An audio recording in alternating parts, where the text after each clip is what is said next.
Hello, UCAR. Peter Christensen here, coming to you from the CEO's desk. We're going to take a deep dive into the Code of Ethics over the next few videos. So we're going to assume you have a basic understanding of the code and some of the sections in it. And we're going to take maybe a little deeper look into it. So first thing I want to start with has to do with showing property. There's actually a lot in the Code of Ethics about showing and access and all that, and we'll get to some of that. But first I wanted to talk specifically about Standards of Practice 3-10 and 8. So this has to do with, so Article 3 is all about cooperation. And there's a lot of stuff about compensation in there and how that's handled, but at the basis of it, it's about cooperation. So with the market, who knows where it's going from here? It's been a pretty unique market over the past couple years, but whenever you're watching this video and whatever the market conditions are, then I think this applies.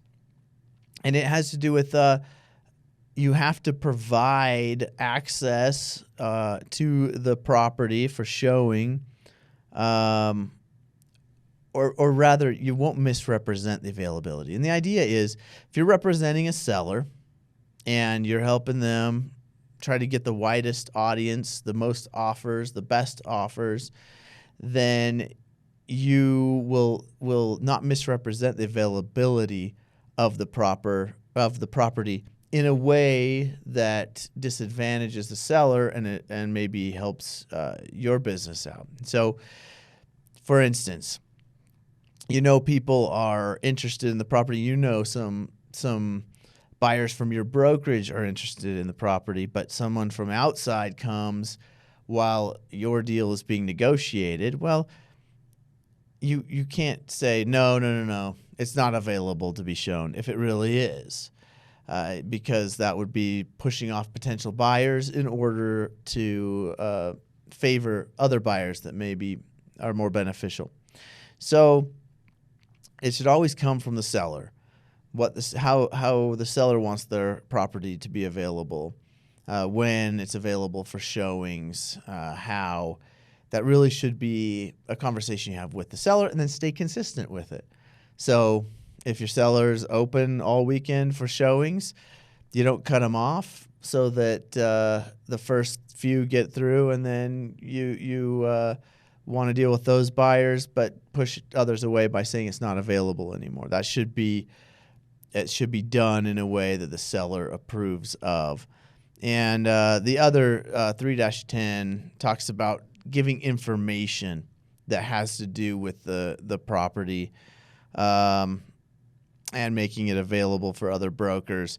So there are some tools where you can pull the property off the market, do an off-market status. And that's allowed under the MLS rules, but it should be done with a good reason and not just to shut down offers while you deal with your favorites. It should always be done to the benefit of the seller. That's kind of the bottom line. You'll see that as a reoccurring theme through the Code of Ethics. It's what's good for the seller, what exposure to the property is good for the seller, and then the seller's instructions. So that should all drive it. But once you have that, apply it evenly. Apply it to great offers coming from your brokerage, but also offers coming from different buyers out there, whatever format they come in. So as we jump into that, remember this reoccurring theme. It should always be to the benefit of the client. So hopefully that helps. Throw in some ideas. If you have deep questions about the Code of Ethics, give us a comment. We'll try to hit some of those, but we're just going to go through and hit some of the less basic, less obvious topics and do a little bit of a deep dive for the next few videos. Remember, even though we're talking about Code of Ethics, this is still not legal advice. This is legal information only. If you need legal advice, please contact your attorney. Thanks for tuning in.